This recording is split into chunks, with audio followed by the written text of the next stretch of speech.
Finalizado la guerra con Chile, 1879-1884. En el año de 1885, el gobierno del general traidor a la patria Miguel Iglesias Pino le aplicó al empobrecido campesino del departamento de Ancas el pago mensual como contribución personal de 2 soles plata, cupo, y trabajo obligatorio gratuito en obras públicas a favor del Estado peruano. El 2 de septiembre de 1884, el gobierno de Miguel Iglesias nombró al coronel del Ejército del Perú Francisco Javier Noriega como prefecto del departamento de Ancas, para la captura de los caceristas y para aplicar el pago de cupos a los empobrecidos campesinos, originando la rebelión de los alcaldes al mando de Pedro Pablo Tusparia. Finalizado la batalla de Huamachuco el 10 de julio de 1883, muchos combatientes caceristas entre oficiales y tropa ante la constante persecución chilena y de los partidarios del traidor Miguel Iglesias, permanecían escondidos en la ciudad de Huaraz. Entre los más connotados estaban el poeta y periodista limeño Luis Felipe Montestruque, el abogado Mosquera y el jefe de Estado Mayor coronel Francisco de Paula Secada, sobrevivientes de Huamachuco. Iniciado la revolución, Luis F. Montestruque y el abogado Mosquera se unieron al bando campesino al mando de Pedro Pablo Tusparia.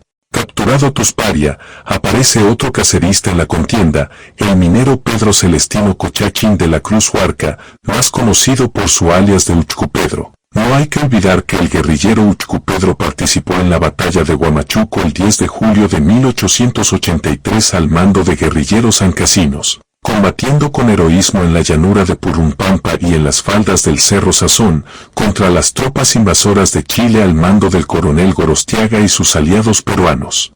Finalizado la guerra, Uchcupedro permanecía escondido para escapar de la captura de los chilenos y sus aliados partidarios del traidor Miguel Iglesias Pino, permaneciendo en su refugio en sus minas de Uchcu, en Caruás.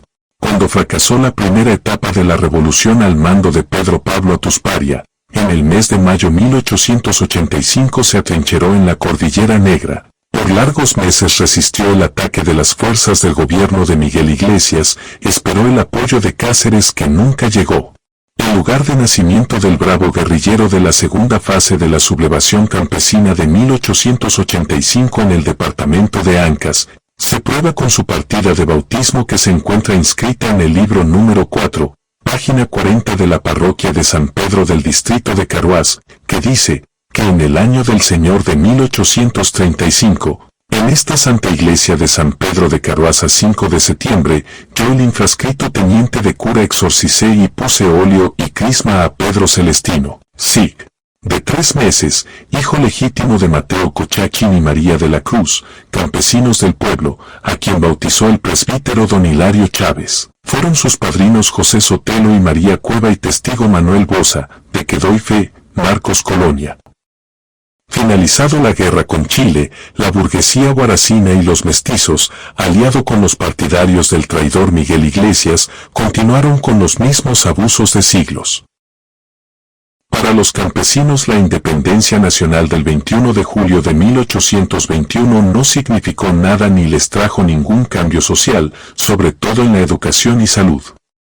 En todas las guerras se le utilizó como carne de cañón, se predicó que su vida mejoraría, que la liberación había llegado, etc. Todo fue un vil engaño, un hermoso poema que quedó en el papel. La independencia fue capitalizada por los criollos, los hijos de los españoles, los blancos y mestizos, ellos se aseguraron de inmensas tierras. Ellos no permitieron que las cosas no cambien a favor del campesinado del Ande. Fue así que se profundizaron las desgracias del hombre del campo a través de toda la vida republicana. Finalizado la guerra con Chile, los campesinos quedaron en extrema pobreza en condición de semi-esclavitud al servicio de los hacendados, gamonales y grandes comerciantes, y también sometido al trabajo gratuito en obras públicas a favor del Estado. Sobre todo las injusticias y los abusos de los mestizos contra los alcaldes campesinos originó la revolución campesina en el departamento de Ancas, que en su primera etapa fue encabezado por el alcalde del caserío de Marían, Pedro Pablo Tusparia, quien inició la rebelión el 1 de marzo de 1885, Después de sangrientos combates en la ciudad de Huaraz y Yungay, fue derrotado por las tropas de infantería, caballería y artillería enviados por el gobierno encabezado por el traidor de Cajamarca, Miguel Iglesias Pino de Arce. Hay que tener en cuenta que entre los campesinos guerrilleros de Atusparia hubo muchos veteranos de la guerra con Chile. En la tercera etapa de la campaña de la Breña, específicamente en los meses de junio y julio de 1883, el departamento de Ancas fue teatro de operaciones. Los campesinos contaban en su poder con cientos de fusiles arrebatados a los soldados chilenos. Por ende, para sofocar este levantamiento, el gobierno de turno envió desde la ciudad de Lima un regimiento de caballería, artillería y 2 batallones de infantería conformado por más de 2.000 hombres bien armados. Después de 5 meses de constantes combates sin resultados positivos para los intereses del gobierno del traidor Miguel Iglesias Pino, en la ciudad de Casma el subprefecto Dufo ejecutó un maquiavélico plan, en colaboración con Antonio Barrera y Francisco Arteaga, para poner fin a las correrías del temible guerrillero Uxcupedro. En aquellos tiempos, con solo escuchar el apelativo del mencionado luchador social, se morían de miedo las poblaciones mestizas y blancas, entre ellos los grandes hacendados, terratenientes y los grandes comerciantes, sobre todo en las zonas del callejón de Huaylas. Como siempre, la captura tenía que ser a traición. Se repetiría lo acontecido con Túpac Amaru II, a quien traicionó su compadre el mestizo Francisco Santa Cruz, en el pueblo de Langui, en el departamento de Cusco, el 6 de abril de 1781. Francisco Arteaga comprometió a un hijo de Judas que fue el propio compadre de Pedro Cochachín, el traidor Dámaso Rodríguez, para que le escribiera una carta invitándolo a presentarse en Quillo con todo su personal, luego para desplazarse desde allí, en acción conjunta para asaltar la ciudad de Casma y proveerse de las armas y municiones que tanto les hacía falta. Además, el compadre le ofrecía un contingente de combatientes campesinos igual o mayor al que jefaturaba Uxcupedro, asegurando el éxito de la expedición. Cochachín contestó esa misiva en término muy afectuoso, anunciando su llegada al fundo de Caruapampa en Quillo, para el día 28 de septiembre, a las 11 de la mañana, indicando que allí acordarían el plan para atacar la ciudad de Casma.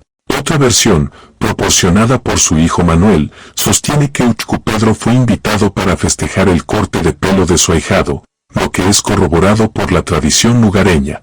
Pedro Cochachín no poseía armas ni municiones suficientes como para tomar por asalto la ciudad de Casma, que se hallaba en esos días defendida por civiles armados en número de 280 hombres y reforzada con parte del batallón Canta enviado desde la ciudad de Lima.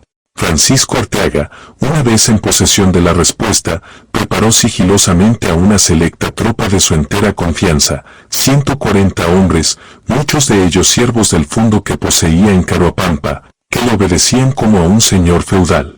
Arteaga armó a algunos de esos hombres con fusiles y escopetas, situándolos dentro de todas las casas y escondrijos de la plazoleta del Villorrio de Caruapampa, siendo una de las casas la del indicado compadre de Uxcupedro.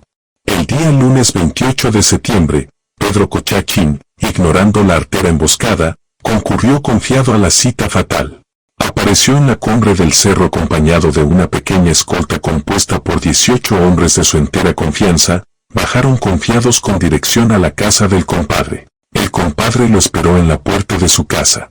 Reinaba absoluto silencio en la pequeña plaza. Pedro Cochachín hizo su ingreso a la casa del compadre dejando a su escolta en medio de la plazuela. Parecía repetirse la emboscada de Cajamarca contra el Inca Atahualpa, ejecutado por los españoles al mando de Pizarro. Entonces se hizo la señal convenida por Arteaga, repique de campana y algazara. Los emboscados salieron de sus escondites a la carga. La escolta de Cochachín pretendió resistir, pero ya era muy tarde. La sorpresa fue total y cayeron abatidos por las balas, palos y rejonazos, sucumbiendo entre ellos José Manuel Cochachín, el menor de los hermanos de Uxcupedro. Dentro de la casa del compadre, después de un tenaz forcejeo, se producía la captura del jefe rebelde. Fue maltratado por sus captores y al revisársele entre sus prendas se le encontró varios documentos y 2 revólveres. En la noche de ese mismo 28 fue conducido por Arteaga a la ciudad de Casma, escoltado por 20 hombres bien armados, para ponerlo a disposición del subprefecto Dufo, el nuevo Areche. El día martes 29 de septiembre, siendo las 7:30 horas, Pedro Cocachín ingresó a la ciudad de Casma, seguido de un enorme gentío que quería conocerlo al bravo combatiente del caserío de Ataquero, quien por largos meses había aterrorizado a los blancos y mestizos del callejón de Huaylas y algunas zonas de la costa del departamento de Ancas. Pedro Cocachín, sin que hubiera lugar a juicio alguno, fue condenado a la pena de muerte. La orden venía del ministro de gobierno del general Miguel Iglesias Pino. Recibió los auxilios espirituales del sacerdote Manuel Pascual Castro e hizo su testamento ante el escribano público de Casma, Francisco Hurtado, en presencia de testigos. Dice un testigo de aquellos momentos trágicos, desde el principio de su captura hasta el momento de su ejecución, Uchcu Pedro mostró bastante valor y no se le vio en ningún instante cobarde al castigo que le esperaba. A las preguntas que le formularon contestó en voz alta y muchas veces con insolencia, amenazando con que aún le quedaban 2000 guerrilleros y 5 hijos que continuaría la lucha. Jamás quiso rendirse, disponiéndose a morir con altivez. El 29 de septiembre, siendo 16:15 horas, al guerrillero se le puso una barra de grillos, fue vendado y llevado de la mano al patíbulo. 10 minutos después lo pusieron de rodillas con la cara mirando al occidente, al pie de la cruz de las Misiones. En todo momento se mantuvo impasible como una estatua de bronce. Un pelotón de soldados se situó frente a él, a solo unos pasos de distancia. El oficial que los mandaba dio entonces la voz de mando: listos, apunten, fuego. Y Uchcu Pedro cayó abatido por el fuego de fusilería siendo las 16:30 horas de aquella infausta tarde del mes de septiembre de 1885.